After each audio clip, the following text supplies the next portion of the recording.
Bonjour et bienvenue pour un nouveau tutoriel sur Figma. Aujourd'hui, nous allons voir comment faire en sorte qu'on puisse scroller à l'intérieur de notre application.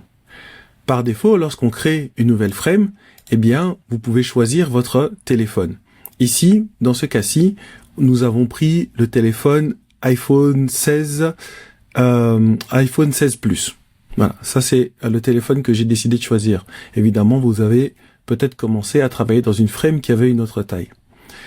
Mais du coup, tous vos écrans de votre application n'ont pas forcément cette taille.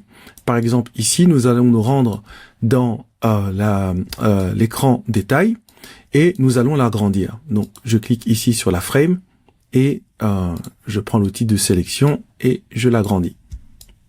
Voilà.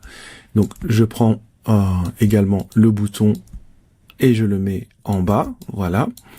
Et notre texte ici, pour l'agrandir, je vais aller prendre un lorem ipsum par exemple.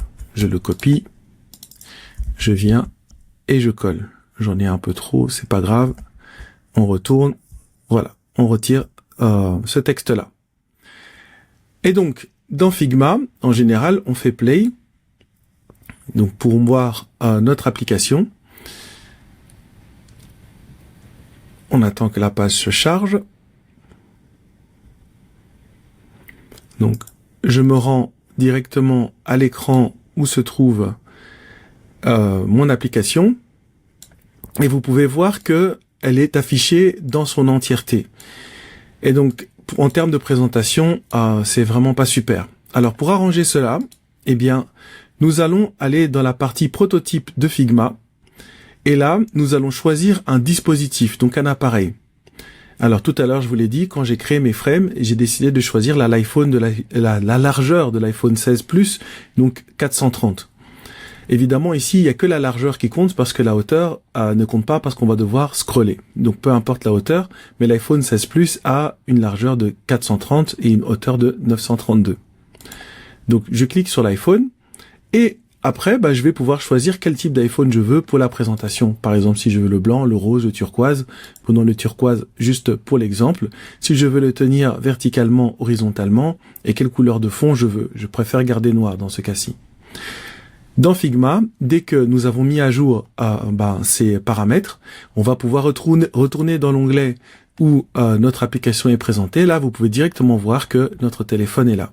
Et du coup, on va pouvoir scroller dans notre écran et ainsi afficher l'entièreté de notre application dans un environnement qui lui est plus favorable. Donc voici comment faire du scroll à l'intérieur de l'application. Évidemment, si vous voulez quand même avoir un aperçu sans ouvrir une nouvelle fenêtre, eh bien à ce moment-là, au lieu de cliquer sur le gros bouton play ici, nous allons cliquer sur aperçu. Au moment de cliquer sur l'aperçu, il va nous ouvrir notre téléphone directement depuis l'éditeur de Figma et ceci va nous permettre de voir notre application sans devoir ouvrir un nouvel onglet. Et maintenant, voilà, nous pouvons scroller à l'intérieur de notre application et voir les changements en temps réel. Si on ne veut plus qu'il soit là, soit on peut le fermer en cliquant sur ce bouton ici, soit on peut cliquer ici sur le bouton pour l'agrandir dans un nouvel onglet.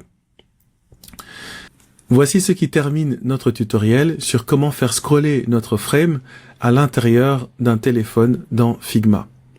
On se revoit plus tard pour de nouveaux tutoriels et en attendant, n'oubliez pas de vous abonner, de liker et de partager.